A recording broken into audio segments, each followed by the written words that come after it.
ఈ ఉదయకాల సమయంలో మన తండ్రి దేవునికి కృతజ్ఞతాస్తుతులు చెల్లిస్తున్నానండి. హాజరైనటువంటి నా తోటి సహోదరులకు సోదరిమణులందరికీ నా వందనాలు తెలియజేస్తూ ఉన్నానండి. ఈ సమయంలో మనం ఒక ఆత్మ సంబంధమైన పాఠాన్ని నేర్చుకున్నామండి. ఈరోజు మనం నేర్చుకోబోతున్న పాఠం పేరు ఏంటంటే క్రైస్తవ సహవాసం. క్రైస్తవ సహవాసం అనే పాఠాన్ని ఈ సందర్భంగా మనం ఆలోచించేద్దామండి. సహవాసము అంటే చాలా పర్యాయ పదాలు మనం బైబిల్లో చూస్తూ ఉన్నాం. సహవాసం అంటే స్నేహం, మైత్రి అంటారు కదండి. ఇంగ్లీష్లో ఫ్రెండ్షిప్ అంటాం, ఫెలోషిప్ అంటాం. ఇలాంటి మాటలు మనం తరచుగా రోజు వాడేటటువంటి మాటలుగా మనం చూస్తూ ఉన్నామండి. ఈ ప్రపంచం స్నేహానికి చాలా పెద్ద పెట్టేస్తుందండి. ప్రపంచంలో ఎన్నో వింత వింత పండగలు, ఒక్కో దేశానికి ఒక్కో పండగలు ఉంటాయి. కానీ ప్రపంచం యావత్తు మే 12 అనుకుంటాను స్నేహితుల దినోత్సవం జరుపుకుంటారండి. అంటే స్నేహాన్ని అన్ని దేశాల వాళ్ళు కోరుకుంటూ ఉంటారండి. కాబట్టి ఈ స్నేహానికి గుర్తుగా ఆ పండగ రోజు కొంతమంది ఏం చేస్తారంటే ఏదో ఫ్రెండ్షిప్ బ్యాండ్లు అంటారు, బ్యాండ్లు ఇచ్చుకుంటారు, కొందరు గిఫ్ట్లు ఇచ్చుకుంటూ ఉంటారు.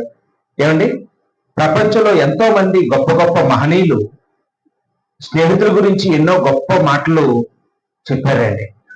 మనందరికీ బాగా తెలిసిన మన దేశం యొక్క గౌరవాన్ని అమెరికాలో నిలబెట్టినటువంటి ఒక వ్యక్తి స్వామి వివేకానంద అండి.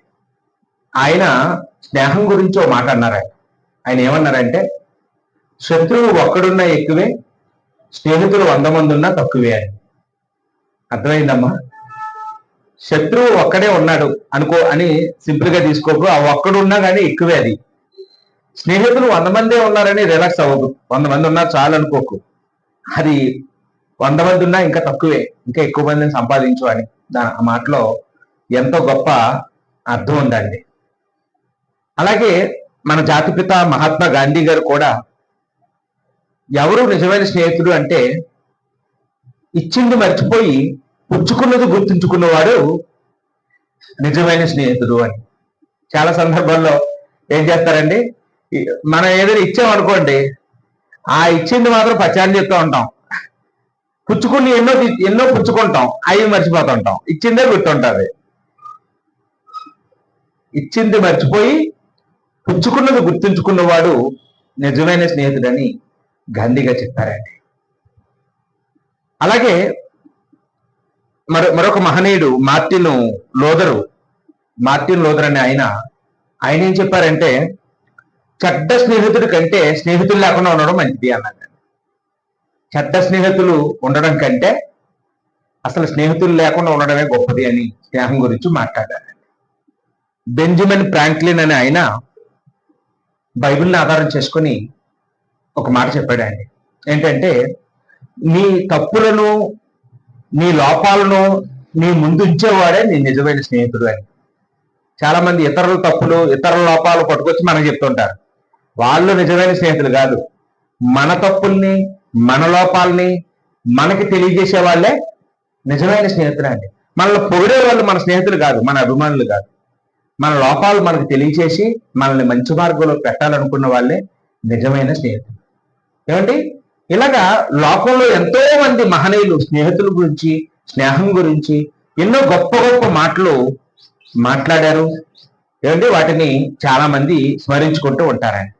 మనుషులకే స్నేహం గురించి ఎంత బాగా తెలిస్తే దేవుడికి ఇంకెంత తెలుసండి. ఏమండి, మనకి అవసరమైనవి అన్ని విషయాలు బైబిల్లో దేవుడు రాయించాడండి. అన్ని సందర్భాల్లోనూ మనిషి తెలుసుకోవలసిన ప్రతి విషయాన్ని కూడా దేవుడు బైబిల్లో పొందుపరిచాడండి. కాబట్టి ఈ స్నేహం గురించి, సహవాసం గురించి దేవుడు చెప్పకుండా ఉంటాడా? చెప్పండమ్మా. ఖచ్చితంగా దేవుడు బైబిల్లో ఆ విషయాన్ని కూడా తెలియజేస్తాడండి. ఎందుకంటే అసలు దేవుడు మానవుణ్ణి ఎలా సృష్టించాడని బైబిల్ చెప్తుందండి. కొన్ని సహజ కోరికలు గలవాడిగా సృష్టించాడండి. సహజ కోరికలు అంటే పుట్టుకతో వచ్చిన కోరికలు, దేవుడు పెట్టిన కోరికలు, దేవుడు పెట్టిన మంచి కోరికలు. అందులో ఒకటి ఏంటంటే సహవాసం చేయాలి. చూడండి, చిన్న పిల్లలకి ఫ్రెండ్స్ ఉంటారు, బంగిరే పిల్లలకే ఉంటారు ఫ్రెండ్స్ ఏమండి. ఆ వాటికి సహవాసం. అలాగా యవనస్తులకి వృద్ధులకి కూడా ఫ్రెండ్స్ ఉంటారండి ఏమండి. ఈ సహవాసం అనేది ఎవరు ఏర్పాటు చేశారు అంటే మనిషికి దేవుడు పెట్టినటువంటి ఒక ఫీలింగ్. ఖచ్చితంగానండి. ఎవరితోనూ సహవాసం చేయడండి అతను అంటుంటారు కొంతమంది గురించి, అది అబద్ధం. అతను లోకంలో వాళ్ళు లేకపోతే మనుషుల్లో ఎవరితోనూ చేయకపోవచ్చు, కానీ వాళ్ళ ఇంట్లో అమ్మా నాన్నతో స్నేహం చేస్తున్నాడు. కొంతమంది వాళ్ళ భార్యతోనూ వాళ్ళ పిల్లలతోని స్నేహం చేస్తారండి. అంటే బయట ఎవరితో తిరగలేదంటే ఎవరు స్నేహితులు లేరనుకోకండి, అంతకు మించిన స్నేహితులు వాళ్ళ ఇంట్లో వాళ్ళే ఉన్నారేమో ఏమిటి. కాబట్టి ప్రతి మనిషికి కూడా ఈ సహవాసం అనే గుణం ఎవరు పెట్టిందేమా? దేవుడు పెట్టింది. మనం ఆదికాండం 2:18 దేవుడు ఒక మాట మాట్లాడాడు, నరుడు ఒంటరిగా ఉండుట మంచిది కాదు అని.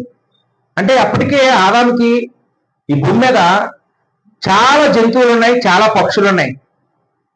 వాటన్నిటికీ కూడా ఆదాము పేర్లు పెట్టాడు. అయినప్పటికీ ఆయన గట్ట సాటి అయిన సహాయంగా అవేవి లేవంట ఏమండి.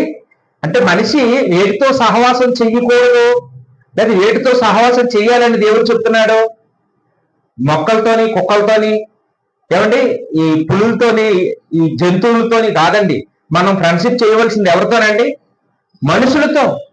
మనుషులతో. అందుకనే ఆదాముకి సాటి అయిన సహాయంగా ఒక మనిషిని దేవుడు చేసిచ్చాడండి. కాబట్టి మనిషితో సహవాసం చేయాలని ఇక్కడ అదే మంచిదని చెప్పాడండి. మనిషి మరో మనిషితో సహవాసం చేయకుండా ఇంకా వీడితో సహవాసం చేసిన అది మంచిది కాదని ఇక్కడ చెప్పాడండి. కాబట్టి మనందరినీ కూడా సహవాసం కలిగి ఉండాలని ఇక్కడ దేవుడు కోరుకున్నట్లుగా ఇక్కడ మనం చూస్తూ ఉన్నామండి. ప్రస్తుతం ఏమండి, మరి స్నేహితులను సెలెక్ట్ చేసుకునే విషయంలో చాలా మంది నిర్లక్ష్యం చేస్తున్నారండి. మనం ఏదైనా ఒక సైట్ కొనాలంటే 1కి 100 సార్లు పరిశీలిస్తాం. ఏదైనా ఒక వస్తువు కొనాలంటే చాలా మందిని ఎంక్వైరీ చేసి విచారించి ఒక నిర్ణయానికి వస్తామండి. అంటే కనీసం ఒక చీర కొనాలన్నా దాని మీద చాలా దృష్టి పెడతాం. బాగుందా అని అందరికీ చూపించి వీడియో కాల్ చేసి అప్పుడు సెలెక్ట్ చేసుకుంటున్నారండి. అంటే ఈ భూమి మీద ఏ వస్తువు కొనాలన్నా, ఏ నిర్ణయం తీసుకోవాలన్నా 1కి 100 సార్లు ఆలోచించే మనం స్నేహితుల విషయంలో మాత్రం ఎందుకో మరి చాలా నిర్లక్ష్యంగా ఉన్నారండి.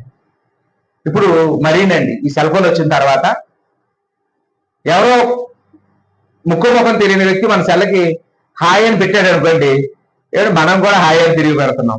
మీరు ఎవరండి అని పెడితే మన అడ్రస్ అంతా వాళ్ళే చెప్తుంటాం. అలాగా ఆ పరిచయాలే ప్రేమగా మారిపోతున్నాయి, పెళ్లిళ్ళుగా మారిపోతున్నాయి ఏమండి. అలాంటి వాళ్ళని మనం కోకొల్లలుగా చూస్తున్నామండి. ఈరోజు చాలా మంది, నాకు 1000 మంది 10,000 మంది ఫేస్బుక్ ఫ్రెండ్స్ ఉన్నారండి, నాకు వాట్సాప్ ఫ్రెండ్స్ ఉన్నారండి, నాకు ఇన్స్టాగ్రామ్ ఫ్రెండ్స్ ఉన్నారండి అని గొప్పగా చెప్పుకుంటూ ఉంటారండి ఏమండి. అంటే వీళ్ళందరి గురించి నీకు ఎప్పటి నుంచి తెలుసు? నువ్వు సెల్ ఫోన్ దగ్గర నుంచి. అంతకుముందు తెలుసా? తెలీదు ఏమండి. నిన్నగాక మొన్న పరిచయం అయినటువంటి వాళ్ళని, వాళ్ళ ముఖం మనకు తెలియకపోయినా, వాళ్ళు ఎవరో ఎలాంటి వాళ్ళో తెలియకపోయినా వాళ్ళని స్నేహితులుగా భావించుకొని గొప్ప ఒప్పందాల వాళ్ళతో చేస్తూ చివరికి వాళ్ళ చేతిలో బలైపోతున్న వాళ్ళని మనం ఎంతో మందిని చూస్తున్నామండి ఏమండి. రోజు మనకి ప్రింట్ మీడియాలో కానీ, ఎలక్ట్రానిక్ మీడియాలో కానీ, సోషల్ మీడియాలో కానీ ఏమంటే రోజు ఎన్నో కథనాలు మనకు చూపిస్తూ ఉన్నారు. ఇలాగా స్నేహితుల ముసుగులో మోసం చేస్తున్నవారు, స్నేహం ముసుగులో మోసపోతున్న వాళ్ళ గురించి ఎన్నో కథనాలు మనం రోజు ఉన్నామండి. నేను ఒక వీడియో చూశాను ఒకరోజు. అదేంటంటే ఇలాగే ఒక అబ్బాయి ఒక అమ్మాయికి ఫోన్లో, ఫేస్బుక్లో అలాగా కలిసి పరిచయం బాగా పెంచుకొని నేను పెళ్లి చేసుకుంటాను, నా ఆస్తి చాలా ఉంది, అదంతా నీకే ఇస్తానని మాయమాటలు చెప్పి బాగా కొద్ది రోజులు నమ్మించి సడన్ గా ఒకరోజు డ్రామా ఆడాడంట. డాక్టర్ గారు నేను చచ్చిపోతానని చెప్పాడు, నాకు క్యాన్సర్ వచ్చింది, నాకు ఫైనల్ స్టేజ్ అని తెలిసింది, నేను బ్రతకను, నేను ఒక వారం రోజుల నుంచి నెల రోజుల నుంచి బ్రతకను, నేను చనిపోతాను, నేను చనిపోయే ముందు నాకు ఒక కోరిక ఉందో నువ్వు తీరుస్తావా, నా ఆస్తి అంతా నీకే ఇస్తాను అన్నాడంట. నీ పేరు మీద రాసేస్తానంటే అప్పుడు ఏమేమో నిజంగా నమ్మేసి అతను కోరిక తీర్చడానికి రెడీ అయిపోయింది అతను ఏం చేశాడంటే అదే రోజున కెమెరాలు పెట్టి ఫోటోలు తీసి తన కోరిక తీర్చిన ఆమెని బ్లాక్మెయిల్ చేయడం మొదలుపెట్టాడు మరణం నుండి. నేను చెప్పినట్టు అలా వింటావా, వినవా, వినకపోతే ఇదిగో ఇవన్నీ నేను మీడియాకి ఇచ్చేస్తాను, నెట్లో పెట్టేస్తాను అని భయపెట్టేసేటప్పటికి, తన తల్లిదండ్రులు చెప్పేస్తానని భయపెట్టేటప్పటికి ఆ రోజు నుంచి అతను ఏమి చెప్తే అది చేస్తూ, అతను ఎన్ని పాపాలు చేయబట్టే అన్ని పాపాలు చేస్తూ తన జీవితాన్ని అంతటిని నాశనం చేసుకొని చివరికి అతను పెట్టే టార్చర్ భరించలేక ఆత్మహత్య చేసుకొని చచ్చిపోయిందండి. ఏంటి ఇలాంటివి కోకొల్లలుగా మనం ఈరోజు వింటున్నాం, చూస్తున్నాం, ఎన్నో చూస్తున్నామండి. అమ్మాయిల చేతిలో మోసపోయిన అబ్బాయిలు చూస్తున్నాం, అబ్బాయిల చేతిలో మోసపోతున్న అమ్మాయిలు చూస్తున్నామండి. పూర్వం మన కాలంలో లేకపోతే మన చిన్నతనంలో మన అమ్మ నాన్నలు ఎవరైనా ఒక మగపిల్లాడు ఇంకో మగపిల్లాడు వెనకాల తిరిగితేనే భయపడేవారండి. ఇలాంటి వాడితో వెళ్తున్నాడు మా వాడు, ఏమవుతాడో, ఏం పాడైపోతాడో, వీడికి ఏం చెడ్డ పేరు తీసుకొస్తాడో అని ఒక మగపిల్లాడు ఇంకో మగపిల్లాడు వెనకాల పంపడానికి భయపడేవారండి. ఒక ఆడపిల్లని మరో ఆడపిల్ల వెనకాల పంపడానికే భయపడేవారండి. ఎందుకంటే ఏమో వాళ్ళు మంచోళ్ళు కాదు, వాళ్ళ వెనకాల వెళ్ళింది ఏమవుతుందో అని భయపడేవారండి. ఇప్పుడమ్మా మగపిల్లాడు ఆడపిల్లలు కలిసి ఫ్రెండ్షిప్ చేస్తున్నారు, ఆడపిల్లలు మగపిల్లలతో కలిసి ఫ్రెండ్షిప్ చేస్తున్నారు.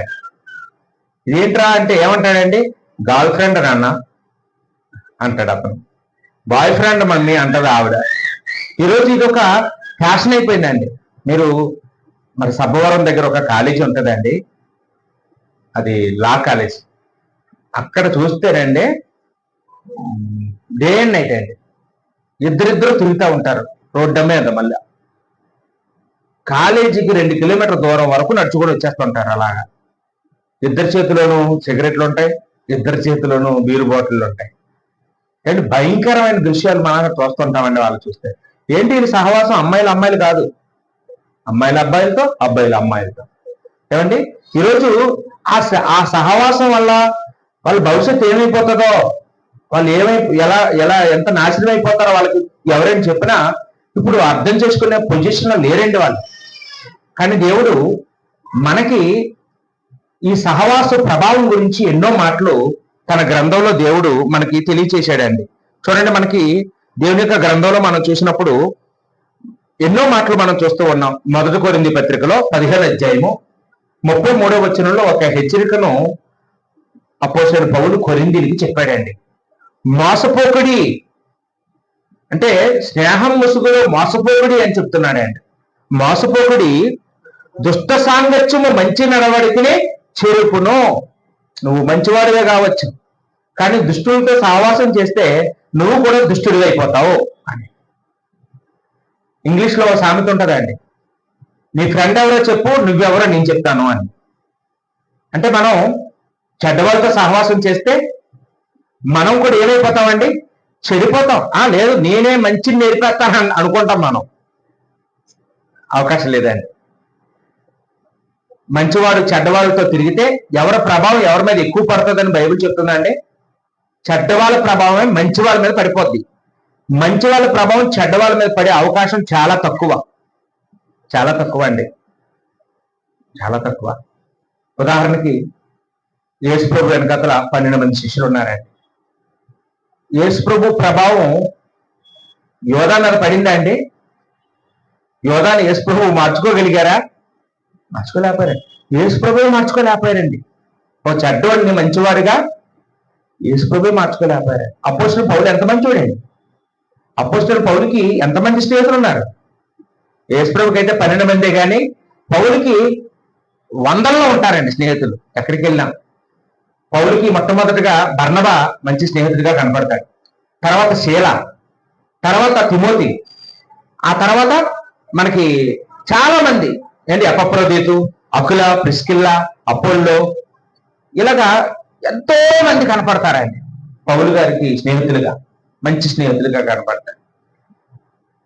కానీ డ్యామా అనే స్నేహితుడిని పౌలు మార్చుకోగలిగాడండి. మనకి 2వ తిమోతి పత్రిక 4వ అధ్యాయంలో 9వ వచనంలో డ్యామా ఇహలోకాన్ని స్నేహించి నన్ను విడిచి దెస్సలోనికకు వెళ్ళను అన్నాడు.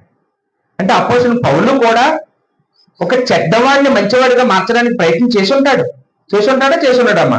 పౌలు మంచి భక్తుడు, ఎంతో మందిని మార్చినవాడు. కానీ ఈ డ్యామాన్ని మాత్రం మార్చుకోలేకపోయాడండి. యేసు ప్రభు కూడా ఇస్కరియోతు యూదాను మార్చుకోలేకపోయాడండి. చెడు ప్రభావం ఎక్కువ ఉంటుంది, మంచి ప్రభావం కంటే చెడు ప్రభావం ఎప్పుడు ఎక్కువగా ఉంటుందండి. మనం వాళ్ళు మార్చలేము. తిరిగి వాళ్ళు బలవంతులు కాబట్టి వాళ్ళు నిలబడ్డారు. మనమే వాళ్ళ చెడులోకి వెళ్ళిపోతామండి. చెడ్డవాళ్ళతో సహవాసం చేస్తే మనం చెడిపోతాము అని దేవుని యొక్క గ్రంథంలో ఎన్నో మాటలు ఉన్నాయండి. మనకి యేసుక్రీస్తు వారు మాట్లాడుతూ లేకపోతే యాకోబు పత్రికలో 4:4 చూడండి. ఇక్కడ ఏమన్నారండి? ఈ లోక స్నేహము దేవునికి వైరము అన్నది. లోకంతో స్నేహం చేయడం ఎవరితో శత్రుత్వం అండి? లోకంతో స్నేహం చేసేవాడికి శత్రువు ఎవరు? దేవుడు. దేవుడితో స్నేహం చేసేవాడికి శత్రువు ఎవరు? సాతాను. ఖచ్చితంగా మనం ఒప్పుకోకపోయినా మనం దేవుడితో సహవాసం కలిగి ఉంటే మన శత్రువు సాతాను. మనం లోకంతో సహవాసం కలిగి ఉంటే మన శత్రువు దేవుడేనండి. ఇంకా దేవుడితో శత్రుత్వం పెట్టుకున్నవాడు ఎవడు బాగుపడతాడు చెప్పండి? ఏమండి? బాగుపడే అవకాశం లేదు. అందుకే పౌలు ఈ కొరింథీయులకు ఎక్కువగా మాట్లాడారండి. 1 కొరింథీ పత్రికలో 6:14 అక్కడ ఏమన్నారంటే, మీరు అవిశ్వాసులతో విజ్ఞులుగా ఉండబడి నీతికి దుర్నీతితో ఏమి పొత్తు? విశ్వాసికి అవిశ్వాసితో ఏమి పోలిక అండి? ఆ దెయ్యాలతో మీకు ఏం పొత్తు అంటాడు. ఆ బెలియాలతో మీకు ఏ సంబంధం?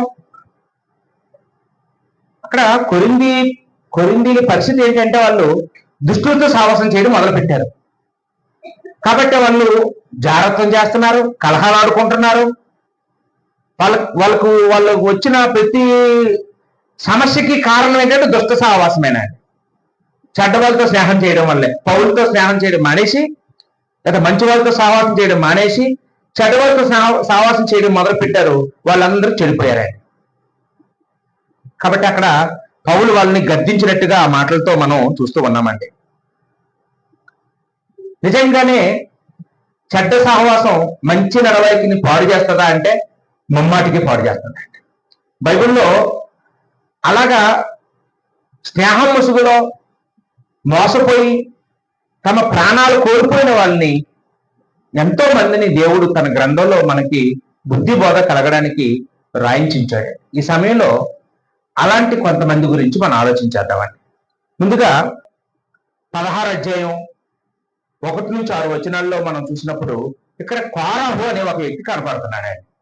ఈ కోరాహు ఎవరు అంటే ఈయన కహతీయులకు సంబంధించిన వాడు. లేవి గోత్రంలోనే కహతీయులు ఉంటారు. వీళ్ళకి పని ఏంటంటే ఆ యొక్క మందసాన్ని మోసేటటువంటి వర్గం అండి వీళ్ళు. దేవుడు వీళ్ళకి నియమించిన పని ఏంటంటే మందసాన్ని మోసుకెళ్ళడం. ఒక చోట నుంచి మరో చోటకి తీసుకెళ్లాలంటే మందసాన్ని ఎవరు మొయ్యాలండి? లేవి గోత్రంలో పుట్టిన కహతీయులు మొయ్యాలి. అది రూల్. ఈ కహతీ వంశానికి చెందినటువంటి వ్యక్తి కోరాహు అండి. కానీ ఈయనకేమంటే నేను ఎప్పుడు ఇలా మోసుకొని కూర్చోవాలా? మీరేమో నాయకులా, మీరేమో ప్రధాన యాజకులా, మీరేమో పెద్దలా, మేమేమో ఇలా ఎప్పుడు మోతగాళ్ళవేనా, మా బతుకింతేనా, మాకు గౌరవం వద్దా, మాకు ఘనత వద్దా అని ఈయన ఏం చేసేవాడంటే ఉద్యమాలు రెచ్చగొట్టేవాడండి. ఈయనకి వచ్చినటువంటి దుర్బుద్ధిని మరో నలుగురికి ఎక్కించాడండి, బుర్రకు ఎక్కించాడండి. వాళ్ళ పేర్లు అక్కడ రాయబడ్డాయి. వాళ్ళ పేర్లు ఏంటంటే దాతాను, అబీరాము, పెలేతు, ఓను. ఈ నలుగురు బహుశా ఇతర స్నేహితులై ఉంటారు. వీళ్ళకి ఏం చేశాడంటే, రెండురా మనందరం తిరగబాటు చేద్దాం మోసే మీద, మోసేని పక్కకి వెళ్ళమన్నాం, మనమే మోసే చేసిన పని అనేది మనమే చేద్దాం, పదా మనమే డ్యూటీలు ముట్టేద్దాం, మనమే దోపం వేద్దాం, మనమే దేవుడి మందిరంలో పనిచేద్దాం, పదండి, మనం ఎంతకాలం ఇలా ఉండిపోవాలని, మనకేం తక్కువ, మనకు అందం లేదా, మనకు ఆస్తి లేదా, మనకి ఏం తక్కువ అయింది అని చెప్పి మోసే మీద తిరుగుబాటు చేయడం మొదలుపెట్టారు. అప్పుడు మోసే ఏం చేయలేకపోయాడండి. కానీ దేవుడు ఏం చేశాడండి? ఆ ఐదుగురిని కూడా భూమి నెరవిడిచి, ఏమండి, వాళ్ళందరూ కూడా భూముల్లో సమాధి అయిపోయారండి. ఆఖరి చూపులు కూడా ఎవరు చూసుకోకుండా, ఎవరు చెప్పుకోకుండా, వాళ్ళకి మారు మనసు పొందే అవకాశం కూడా దేవుడు ఇవ్వకుండా ఏం చేశాడండి, వాళ్ళు భూమిలో సమాధి చేసేసాడండి. భూకంపం వచ్చి వాళ్ళు మింగేసింది. పోనీ వాళ్ళు చచ్చిపోయిన తర్వాత అయినా ప్రజల్లో మార్పు వచ్చిందా అంటే ఈ మోసే చంపించేశాడు దేవుడు చెప్పి. కాబట్టి మన అందరం ఈ మోసే మీద తిరుగుబాటు చేద్దామని వాళ్ళ అభిమానులు ఇంకో 250 మంది, ఏంటో 41 వచనంలో చూస్తే అక్కడ 41 నుంచి 50 వచనాలు, సంఖ్యాకాండం 16 అధ్యాయం 41 నుంచి 50 వచనాలు చూస్తే ఇంకొక 250 మంది మోసే మీద తిరుగుబాటు చేశారండి. వాళ్ళు ఎందుకు తిరుగుబాటు చేశారు? ఈ ఐదుగురిని ఎందుకు చంపించేశావు, ఈ ఐదుగురు చావుకి కారణం నువ్వే అని మోసే మీద తిరుగుబాటు చేశారంట అండి. అప్పుడు దేవుడు ఏం చేశాడండి, వాళ్ళు తీసుకొచ్చిన డ్యూటీలు వాళ్ళనే ముట్టించేసి వాళ్ళందరూ తగలబడిపోయి కాలిపోయేటట్లుగా దేవుడు చేశాడండి. అంటే వీళ్ళందరినీ ప్రేరేపించింది ఎవరండి? కోరేషు. కోరేషు మంచివాడైతే మంచిని ప్రేరేపించేవాడు, మోసేకి సహకారులుగా ఉండేటట్లుగా చేసేవాడు. కానీ కోరేషు తన చెడ్డ గుణాన్ని తన స్నేహితుడికి ఎక్కించాడు. ఆ నలుగురు మరో 250 మందికి అంటించారు. మొత్తం వాళ్ళందరూ ఏమైపోయారండి? నాశనం అయిపోయారండి. ఆ 250 మంది చావు తర్వాత మరికొంతమంది కూడా చనిపోయారండి. అక్కడ చదివితే 14,700 మంది చనిపోయారటండి. చదువుతారా బ్రదరు? సంఖ్యాకాండం 16 అధ్యాయంలో 41 నుంచి 50 వచనాలు. కొన్ని 50 వచ్చిన దగ్గర చదివేయండి.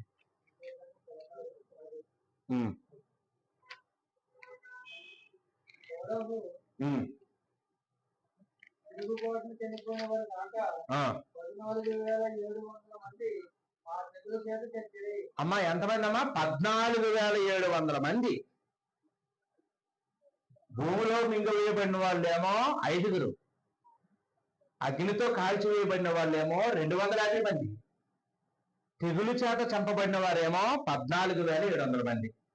ఇంతమందిని ప్రభావితం చేసింది ఎవరండి? కోరహు అండి. కానీ వాళ్ళ కుమారులు మంచోళ్ళంటండి.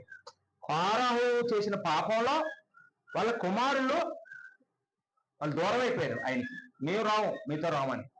కానీ స్నేహితులు స్నేహం ముసుగులో మా స్నేహితుడికి మేము సపోర్ట్ గా నిలబడాలని నిలబడిన వాళ్ళందరూ ఏమైపోయారండి? దేవుని ఉగ్రతకు గురైపోయారండి. అలాగే మనం చూసినప్పుడు బైబిల్లో మనకి చాలా ఉదాహరణలు ఉన్నాయండి. మనం చూస్తే రాజుల మొదటి గ్రంథంలో 12 అధ్యాయం 12వ వచనంలో చూస్తే ఇక్కడ మనకు రెహబాము కనపడుతున్నాడు. ఈ రెహబాముకి కూడా ఒక స్నేహితుడు ఉన్నాడంటే. ఓ రోజు రెహబాము వెళ్ళి, ప్రజలందరూ నా దగ్గరకు వచ్చారు, పన్ను తగ్గించమంటున్నారు, ఏం చేయమంటారు, తగ్గించనా అని అడిగితే ఆ స్నేహితులు ఏం చెప్పారటంటే, లేదు, మీ నాన్న అంత కీర్తి గతించింది కేవలం పన్నుల వల్ల. డబ్బు బాగా సంపాదించాడు కాబట్టి అన్ని ఖర్చు పెట్టి దేవాలయం కట్టగలిగాడు. నువ్వు అతనికంటే ఎక్కువ తీసుకుంటే ఇంకా నీకు అతనికంటే ఎక్కువ పేరు వస్తుంది, నేను ఇంకా రెట్టింపు చేస్తానని చెప్పు అని చెప్పారట స్నేహితులు. అప్పుడు ఏం చేశాడండి ఈయన? ఆ స్నేహితులు చెప్పినట్టే చేశాడంట అండి. ఏమైపోయాడండి? రెహబాము 12 గోత్రాలు 10 గోత్రాలు దూరం చేసుకున్నాడండి. ఏమండి? 12 గోత్రాలకి మహారాజు అవ్వాల్సిన వాడు 2 గోత్రాలతో మిగిలిపోయాడండి. అతని కాలంలో ఇడిపోయినటువంటి ఇజ్రాయెల్ రాజ్యం మరలా ఎప్పుడు సమకూర్చబడలేదండి. ఏమండి? కారణం ఏంటండి? చెడ్డ స్నేహితులు సలహాలు తీసుకోవడం వల్ల పాడైపోయినలు కోకొల్లలుగా ఉన్నారు. 2వ సమూయేలు గ్రంథంలో 15 అధ్యాయము 12వ వచనంలో చూస్తే ఇక్కడ మనకి 2వ సమూయేలు 15 అధ్యాయం 12వ వచనంలో అబ్షాలోము అనే ఒక వ్యక్తి ఉన్నాడండి. దావీదు కొడుకు అబ్షాలోము.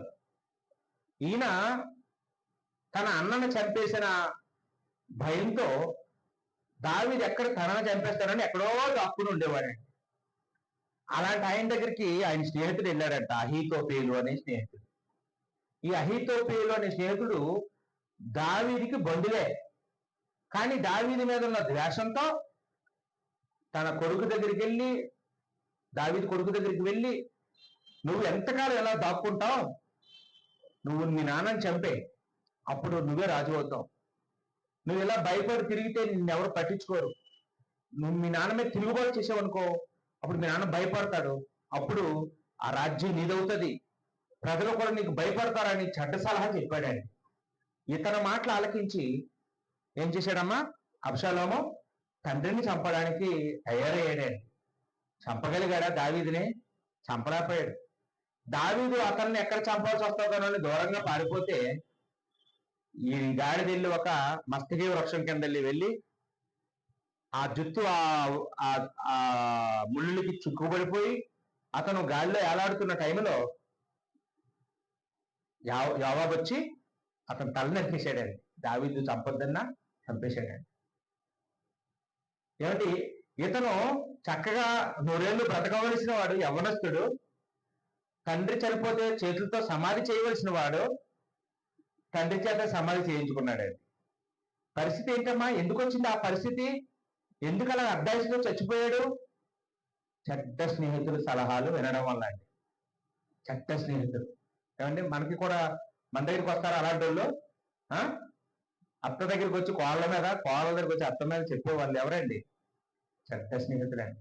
మన కుటుంబాన్ని పాడు చేయడానికి, చీల్చేయడానికి చాలా మంది ప్రవేశిస్తుంటారండి.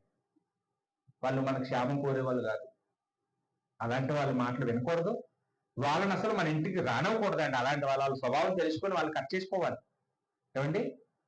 అంతేగాని కుటుంబాన్ని విచ్ఛిన్నం చేసేటటువంటి బుద్ధితో ఎవరు ప్రవర్తించినా వాళ్ళ మాటలు మనం ఎత్తు పరిస్థితులను కూడా వినకూడదండి. తండ్రి మీద తిరుగుబాటు చేయమన్నాడు అంటే అతను ఎలాంటి వాడే ఉంటాడు? ఆలోచించుంటే ఇతను బ్రతికేవాడు, బాగుపడేవాడు. కానీ అబ్షాలోము అలా ఆలోచించలేదండి. అలాగే మనం మరొక వ్యక్తిని గురించి చూస్తే 2 సమూయేలు గ్రంథంలో 13వ అధ్యాయము 3వ వచనంలో ఇక్కడ చూస్తే, ఇక్కడ అమ్నోను కనపడుతున్నాడండి. అమ్నోను అంటే దావీదుకి పెద్ద కొడుకు అండి. పెద్ద కొడుకు అంటే ఎలా ఉండాలంటే తండ్రి తర్వాత తండ్రిలా ఉండాలి. తన తర్వాత పుట్టిన వారిని కొడుకులుగా భావించుకోవాలి, కూతురుగా భావించుకోవాలి. కానీ ఈయన ఏం చేశాడండి, తన తండ్రి కుమార్తెని మోహించాడండి, చెల్లెల్ని మోహించాడు. మోహించి తన స్నేహితుడికి చెప్పాడంట ఆ విషయం. చెప్తే ఆ స్నేహితుడు ఏం చేయాలండి, చెప్పు తీసుకుని 2 కొట్టాలి, వాడికి పట్టిన దెయ్యాన్ని ఒరగొట్టాలి.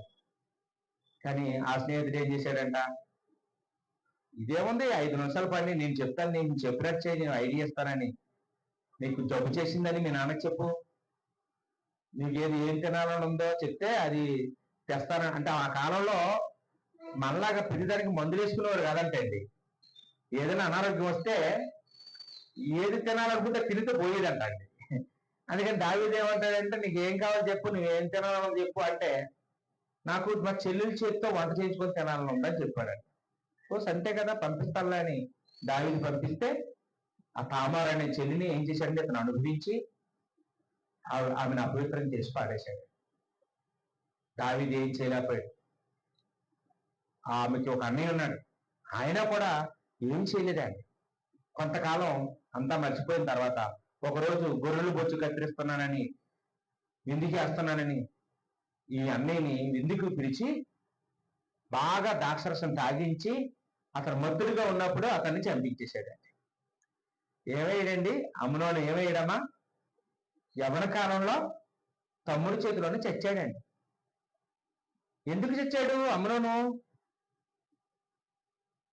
చెడ్డ స్నేహితుడు మాట విని. ఒకవేళ అమ్నోనికే మంచి స్నేహితుడు ఉండుంటే ఏమయ్యేవాడండి? తప్పురా, అలా చేయకూడదు, మనం వెళ్తే మనం కన్ను పొడుచుకుంటామా, మన చెల్లిని మనం అపవిత్రం చేసుకుంటామా, మీ నాన్న తలెత్తుకొని తిరగలడా, నువ్వు రేపు తలెత్తుకొని తిరగలవా, నీకు ఎంత మచ్చ వస్తుంది అని చెప్పాలి. కానీ చెప్పవలసిన స్నేహితుడు ఏం చేశాడండి? చెప్పలేదండి, ప్రోత్సహించాడు. ఆయన బాగానే ఉన్నాడు చెప్పినోడు, కానీ ఆ మాటలు ఆలోచించిన అమ్నోను ఏమైపోయాడండి? చాలా భయంకరంగా చంపబడ్డాడండి. మనం అలా చూసినప్పుడు మనకి ఇలాగ బలైపోయిన వారిలో యెహోషాపాతు కూడా ఉన్నాడండి. యెహోషాపాతు చాలా యథార్థవంతుడు, భక్తిపరుడు, న్యాయవంతుడు. ఈయన యోధారాజు అండి. ఈయన మంచివాడే, కానీ ఈయన జీవితంలో చేసిన ఏకైక తప్పు ఏంటంటే ఒక చెడ్డవాడితో వియ్యమందడం. ఎంత భయంకరమైన చెడ్డవాడంటే ఇశ్రాయేలు అందరూ పాపం చేయడానికి కారకుడైనటువంటి ఆహాబుతో వియ్యమందాడు. ఆహాబు అంటే అన్యురాల్ని పెళ్లి చేసుకున్న వ్యక్తి. పెళ్లి చేసుకోవడంతో రాకుండా ఆమె వెనకాతల బయలు దేవతలు తీసుకొచ్చి ఆ దేవతలకు గుడ్లు కట్టి వాటిని పూజించిన వాడు. అక్కడితో ఆకుండా ఆమె చెప్పిందని యెహోవా ప్రవక్తలందరినీ చంపించినోడు. అంటే దుర్మార్గుడు అండి. నిజంగా ఆహాబు అంటే చాలా దుర్మార్గుడు. అలాంటి వ్యక్తితో వియ్యమందాడండి ఆహాబు. యెహోషాపాతు పెళ్ళయింది అంతే కదా. ఈ యెహోషాపాతు కొడుక్కి ఆహాబు కూతురికి పెళ్ళయింది. తప్పేముంది అనుకుంటారు మీరు? అక్కడితో ఆగలేదు ఆహాబు. అతను సుఖంగా బతకడం లేదు. ఆయన చుట్టూ తిరిగి, బావగారు నాకు సాయం చేయండి, నాకు చిన్న సాయం చేయండి అంటూ ఆయన చుట్టూ తిరిగాడండి. ఏంటండి సాయం అంటే? ఏం లేదండి, రామోత్ గిలాత్ వారు సిరియా వాళ్ళు నా మీదకి యుద్ధానికి వస్తున్నారు, మా సైన్యం తక్కువ, కొద్దిగా మీరు కూడా వచ్చి మాకు సపోర్ట్ గా నిలబడాలి మీ సైన్యంతో అంటే, అదెంతసేపు నేను వస్తాను, నా ప్రాణమైన నీ కోసం పెడతానని ఈయన యుద్ధానికి వెళ్ళాడు. తప్పే ఉంది, యుద్ధానికి వెళ్ళారు అనుకుంటారా? ఆహాబు ఏం చేశాడంటే అవసరమైతే యుద్ధంలో ఈడు చావాలి నేను చావకూడదు అనుకున్నాడండి. యెహోషాపాతును ముందు పెట్టాడు, ఈయనేమో మారువేషం వేసుకొని సైనికుల్లో కలిసిపోయాడు ఆహాబు. శత్రువుల దృష్టిలో రాజవస్త్రాలు ధరించుకున్నవాడే ఆహాబు అనుకుంటున్నారు వాళ్ళు. ఏం చేశారండి వాళ్ళు? ఈ యెహోషాపాతును చుట్టుముట్టేశారు, చంపేపోయారు. ఆ సమయంలో యెహోషాపాతుకి ఏం చేయాలో తెలియక దేవుణ్ణి వేడుకున్నాడే. దేవుణ్ణి బ్రతిమలాడుకుని వేడుకుంటే అప్పుడు వాళ్ళు ఏంటి ఇతను ఎలా చేస్తున్నా, ప్రార్థన చేస్తున్నాడు ఏంటి అని వాళ్ళు కిరీటం తీసి చూసేటప్పటికి ఇతను ఆహాబు కాదు, మనం మోసపోయాం, ఆహాబు తప్పించుకున్నాడు, ఈయన్ని ఎవరినో ఇక్కడ డమ్మీ క్యాండిడేట్ని పెట్టాడు, ఇతను ఆహాబు కాదని వదిలేశారన్నమాట. అప్పుడు ఎవరో ఒక శత్రువు చెయ్యి జారిపోయిందంట, బాణం వదలబోతుంటే చెయ్యి జారిపోతే ఆ బాణం వెళ్ళి ఆ మారువేషంలో ఉన్న ఆహాబుకే తగిలిందంటండి. తిన్నంగా తప్పించుకుందామని చూశాడు కానీ తప్పించుకోలేకపోయాడు. యెహోషాపాతుని మోసం చేసి చంపించేద్దాం అనుకున్నాడు ఆహాబు, కానీ దేవుడు ఇతన్ని కాపాడాడు, ఒక సమయంలో కాపాడాడు. అయినా బుద్ధి రాలేదులేండి. ఆహాబు చచ్చిపోతే ఆహాబు కొడుకు అయినటువంటి అహజ్యాతో కూడా ఈయన స్నేహం కొనసాగించాడండి. చూడండి 2 దినవృత్తాంతాల గ్రంథంలో 20:35 2 దినవృత్తాంతాలు 20:35 అహజ్యా అనే ఆహాబు కొడుకు, ఆయనతో కూడా ఈయన మైత్రిలోనే ఉన్నాడండి. చెడ్డోళ్ళతోనే ఉన్నాడు. ఇంకా చెడ్డోళ్ళతో ఉంటే చెడిపోతాం అనడానికి యెహోషాపాతే మనకు ఒక ఉదాహరణగా మనకి నిలుస్తూ ఉన్నాడండి. ఇలాగా బైబిల్లో మనం ఎంతమందినైనా చూడండి, చాలా మంది చరిత్రలు బైబిల్లో రాయబడ్డాయండి. వీరి చరిత్రలన్నీ మనకి ఏమి నేర్పిస్తున్నాయండి?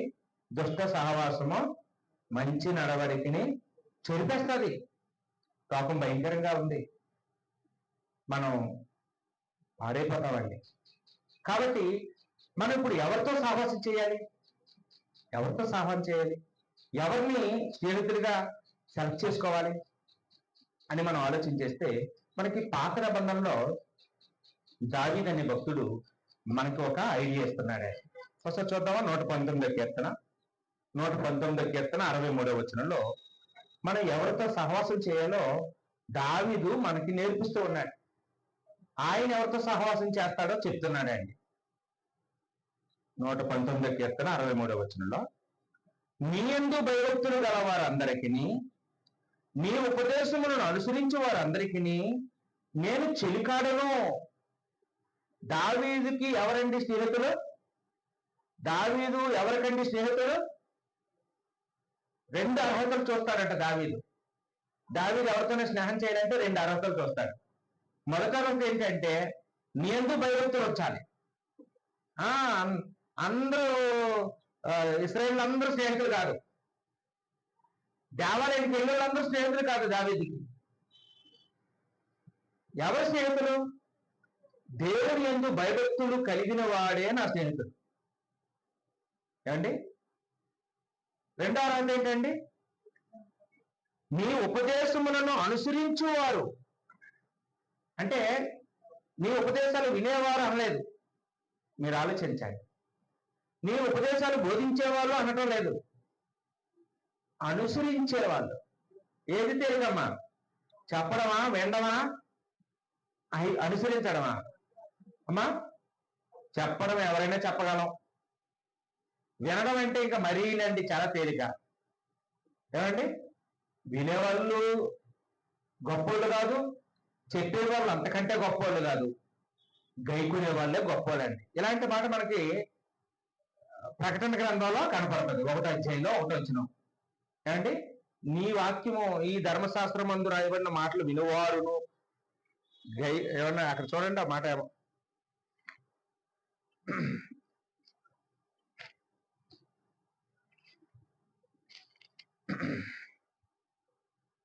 మూడవ వచనం అండి.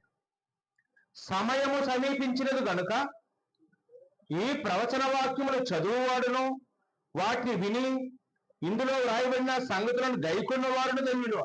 అంటే ఇక్కడ కూడా ఏం చెప్తున్నాడండి? విన్నవాడు అని అనటం లేదు, చదువునివాడు అని అనటం లేదు, చదివి విని గైకొన్నవాడు. చదవాలి, వినాలి, గైకొనాలి, అప్పుడే ధన్యుడు అన్నాడు. దావీదు కూడా నాకు ఎవరు స్నేహితులంటే దేవుని యందు భయభక్తులు గలవాడే ఉండాలి. ఏమండి? భయము భక్తి రెండు కూడా మిళితమై ఉంటాయండి. నాకు దేవుడంటే చాలా భయం అండి, కానీ భక్తి లేదండి అంటే అలా ఉండదండి. నాకు భక్తి అండి, చాలా భక్తి అండి, కానీ భయం ఉండదంటే కుదరదండి. ఉంటే రెండు ఉంటాయి. భక్తి ఉంటే భయం ఉంటుంది, భయం ఉంటే భక్తి ఉంటుందండి. ఏమండి? మనకి భయము భక్తి ఉంటే మన ఆరాధన మానేస్తామా చెప్పండి? దేవుడి యందు భయభక్తులు ఉంటే మనం ఆలస్యంగా వస్తామా చెప్పండి? ఏమండి? దేవుని యందు భయభక్తులు ఉంటే మనం దేవుడికి ఇచ్చే విషయంలో వెనకబడతామా చెప్పండి? దేవుడి యందు భయభక్తులు ఉంటే దేవుడి కొరకు ప్రయాసపడి పనిచేయడానికి మనం వెనక తీస్తామా చెప్పండి? ఏంటమ్మా? భయము భక్తి కలిగిన వాళ్ళు యోగులాగా ఉంటారండి. యోగు ఎలా ఉన్నాడండి? అమ్మా, దేవుడి యందు భయభక్తులు కలిగి చెడుతనాన్ని విసర్జించిన వాడు అంటాడు. దేవుడు ఏమి ఇచ్చినా ఏమి ఇవ్వకపోయినా దేవుని చెయ్యి విడవకుండా ఉన్నాడండి యోగు. కాబట్టి భక్తిపరుడైనటువంటి యోగు ఎలాంటి వారితో సహవాసం చేశాడు? యోగు స్నేహితులు కూడా ఎలాంటి వాళ్ళండి? చెడ్డ వల్ల చాలా మంచి వాళ్ళండి, యథార్థవంతులు, దేవుడి వాక్యం బాగా తెలిసిన వాళ్ళండి, పాపాన్ని ఒప్పుకునే వాళ్ళు కాదు. యోగుని దెబ్బలాడుతున్నారు, ఏదో పాపం చేస్తుంటే ఒప్పిస్తారా దేవుడి దగ్గర అంటున్నారనమాట. దేవుడు నీతిమంతుడు, దేవుడు నిర్దోషుల్ని శిక్షించడు, నువ్వే తప్పు చేసి ఉంటావు, నీదే తప్పు ఉంటది అంటున్నారండి. మంచి స్నేహితులండి యోగు స్నేహితులు. అంటే వాళ్ళకి తెలియదు కదా ఏం జరిగిందో పరలోకంలో. దేవుడు నీతిమంతుల్ని కూడా పరీక్షిస్తాడని సంగతి వాళ్ళకి తెలియదు అప్పుడు. ఏమండి? ఆ స్టోరీ తర్వాత వాళ్ళకి తెలిసి ఉంటారు. మనకు అది చదివగానే మనకు తెలుసు. ఇప్పుడు వాళ్ళకి చదవలేదు కదా యోగు గ్రంథం, అందుకు వాళ్ళకైనా తెలుస్తుంది. కానీ వాళ్ళు మాత్రం చాలా భక్తిపరులండి, యథార్థవంతులు, గొప్ప గొప్ప సంగతులు దేవుడి గురించి చెప్పిన వాళ్ళండి యోగుకి. మంచి స్నేహితులు. దావీదు కూడా ఎలాంటి వారితో స్నేహం చేస్తాడంటమ్మా? భక్తిపరులతోని దేవుని యొక్క వాక్యాన్ని అనుసరించిన వారితోనే స్నేహం చేస్తాడండి.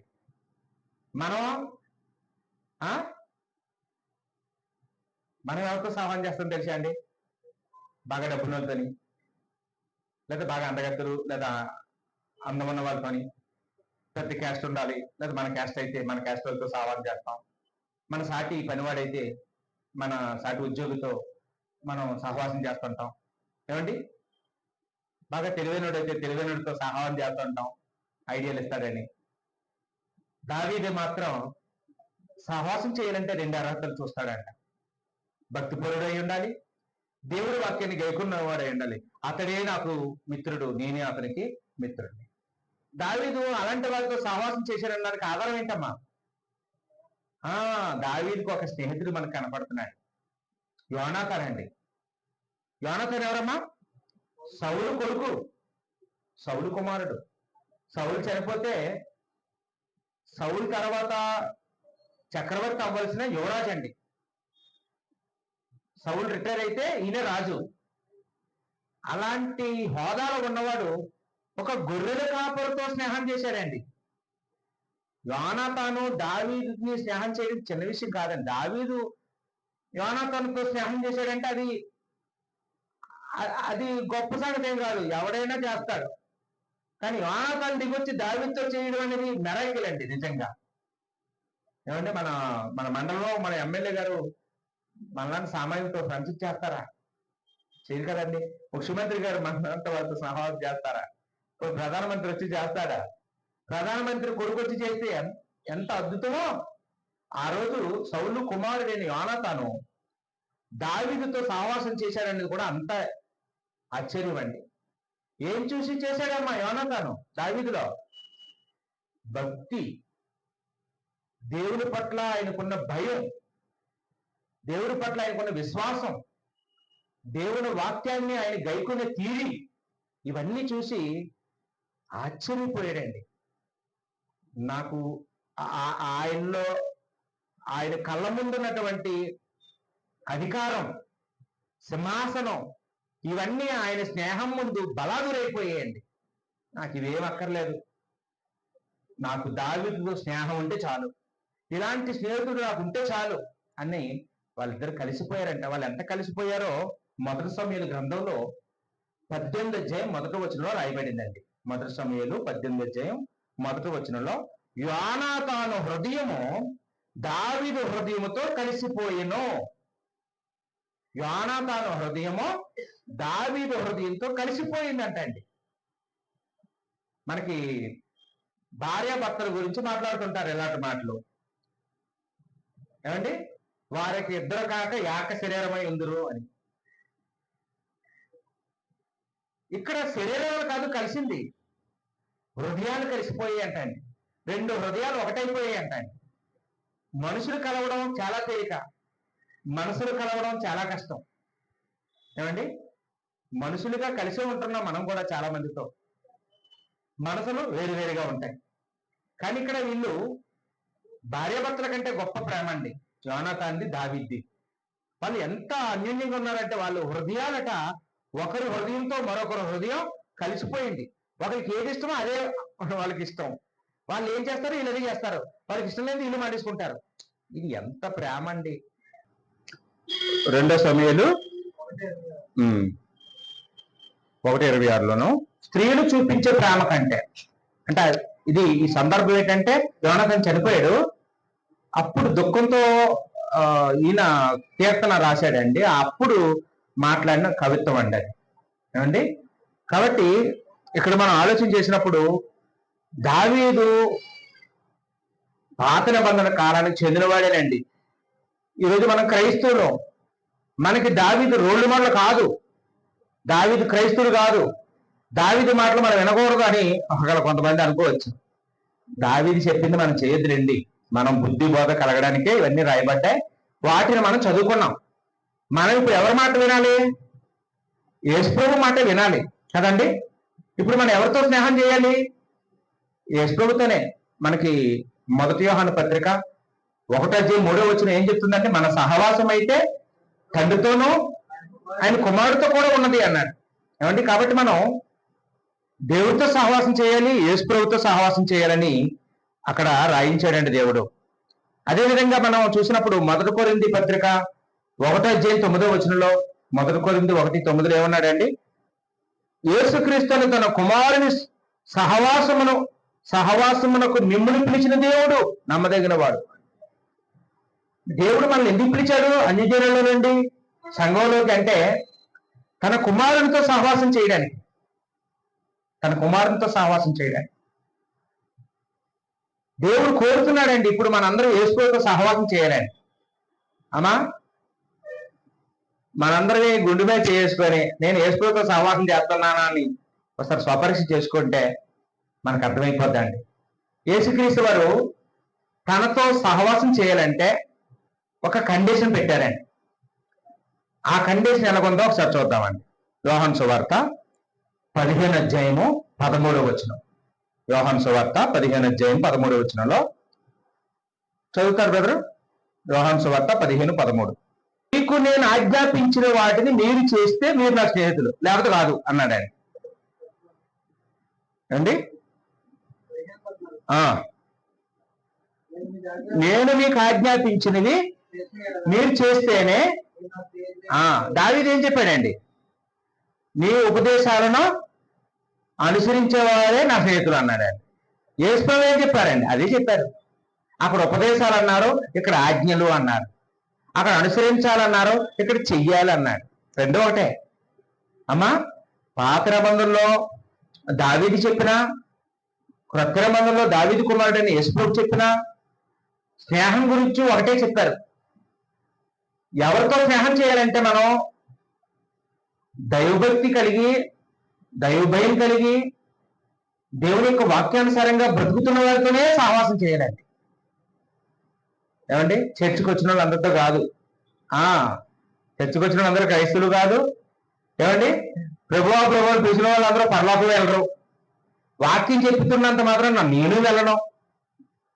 మనలో ఎవరు వెళ్తామండి పరలోక రాజ్యం? మనం ఎవరితో సహవాసం పెంచుకోవాలి? ఎవరి వెంకట మనం ఎవరిని ఫాలో అవ్వాలి అని అంటే చెప్తున్నది అంతా ఒకటేనండి. వాక్యానుసారంగా బ్రతుకుతున్న వారు, దేవుని యొక్క వాక్యాన్ని గైకుంటున్న వారిని, ఏమండి దేవుని భయభక్తులు కలిగిన వారిని మనం వెంబడించాలండి. అప్పుడే మనం యేసు ప్రభు శిష్యులం అవుతాం, పరలోక రాజ్యాన్ని చేరుకోగలుగుతాం. లేదా భక్తిహీనులతో సహవాసం చేస్తే ఏమైపోద్దండి? ఏమైపోయారండి? ఆ రోజున కోరాహుతో సహవాసం చేసినటువంటి ఆ 250 మంది ఏమయ్యారు? ఆ నలుగురు ఏమయ్యారు? ఆ 14,700 మంది ఏమయ్యారు? నాశనం అయిపోయారండి. అరణ్య ప్రయాణంలో నశించిపోయారండి. ఏమండి? ఎవరండి ఆయన? అహీతోపెలుతో సహవాసం చేసినటువంటి అబ్షాలోము ఏమయ్యాడు? చంపబడ్డాడు. యెహోనాదాబుతో సహవాసం చేసిన అమ్నోను ఏమయ్యాడు? చంపబడ్డాడు. తమ్ముడి చేతిలో చంపబడ్డాడు అండి. ఆహాబు లాంటి వాడితో సహవాసం చేసిన యెహోషాపాతు ఏమయ్యాడు? చంపబడ్డాడు. ఏమండి? కాబట్టి బైబిల్ మనకి నేర్పిస్తున్నది ఏంటంటే చెడ్డవాళ్ళతో మనం సహవాసం చేయకూడదు. నా స్నేహితుడు మంచోడా చెడ్డోడా అనేది మనం ఆలోచించుకొని వాళ్ళతో స్నేహం చేయాలి. వాళ్ళు వాక్యానుసారం బ్రతుకుతున్నారా లేదా, భయభక్తులు కలిగి ఉంటున్నాడా లేదా అని చూసుకోవాలి. రెండోది, మనతో ఎవరైనా సహవాసం చేయాలని మనం కోరుకుంటుందా ఉండదా అండి? ఉంటుంది. అప్పుడు మనం కూడా ఎలా ఉండాలండి? నాతో 10 మంది సహవాసం చేయాలంటే నేను కూడా వాళ్ళ దృష్టికి భయభక్తులు గలవాడిగా కనపడాలి. నేను కూడా దేవుడి యొక్క వాక్యాన్ని గైకుంటున్న వాడిగా మరి కనపడాలి. అప్పుడే నాతో వాళ్ళు సహవాసం చేస్తారండి.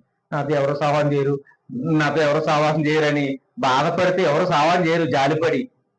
ఏమండి? ఖచ్చితంగా మనం దేవుడు కోరుకున్నట్టుగా నువ్వు బ్రతుకు చూడు, ఖచ్చితంగా నీతో సహవాసం చేస్తాడు. కాబట్టి క్రైస్తవులైన మనం ఎలా ఉండాలో ఎలా ఉండకూడదో దేవుని యొక్క గ్రంథంలో మనం చూసామండి. మనకు ఒక మాట ఉందండి, సామెతల గ్రంథంలో 13 అధ్యాయం 20 మనం చూస్తే, జ్ఞానులతో స్నేహం చేసేవాడట జ్ఞాని అవుతాడట, మూర్ఖులతో స్నేహం చేసేవాడు చెడిపోతాడట. మంచివారితో సహవాసం చేస్తే మనం కూడా మంచి వాళ్ళు అవుతాం, చెడ్డవారితో సహవాసం చేస్తే చెడిపోతాం. అది మాత్రం తథ్యం అండి. అండి కాబట్టి దేవుడు మనకి పుట్టుకతోనే బంధువులు ఇస్తాడు, మనం సెలెక్ట్ చేసుకోక్కర్లేదండి. అమ్మ ఎలాంటి అమ్మ కావాలో ఎంచుకుంటామా? నాకు ఫలానా లాంటి నాన్న కావాలని అడిగితే దేవుడు ఇస్తాడా? లేదండి. ఆ సెలెక్టింగ్ అంతా దేవుడే చేసేసి మనకు ఒక అక్కని, ఒక అన్నయ్యని, ఒక అత్తని, అందరినీ దేవుడే ఇచ్చేస్తాడు. పుట్టుకతోనే వాళ్ళందరూ ఉంటారు. కానీ స్నేహితుల్ని సెలెక్ట్ చేసుకునే అవకాశం మాత్రం దేవుడు మనకి ఇచ్చాడండి. ఈ విషయంలో బలవంతం లేదు. ఏమండి? దేవుడేమో నీవు ఇతనితోనే స్నేహం చేయి, ఆయనతో వద్దని దేవుడేం చెప్పడం, నీకే స్వేచ్ఛ ఇచ్చాడు. నీ ఇష్టం. మరి నువ్వు ఎలాంటి వారితో సహాయం చేయాలనుకో చెయ్యి, నువ్వు ఎవరిని ఎంచుకుంటావో ఎంచుకో. అండి ఖచ్చితంగా మనం మాత్రం సహవాసం ప్రభావం ఉంటుంది. మంచి వారితో సహవాసం చేస్తే పరలోక రాజ్యానికి వెళ్తాం, దుష్టులతో సహవాసం చేస్తే దేవుని రాజ్యాన్ని కోల్పోతామండి, నరకానికి వెళ్తాం. కాబట్టి ఎవరికో ఆలోచించేసుకొని మరి మంచి నిర్ణయాలు తీసుకొని బ్రతకడానికి కృషి చేద్దామండి. మరి ఓపికగా వాక్యమని మీ అందరికీ నా వందనాలు తెలియజేస్తూ ముగిస్తున్నాను.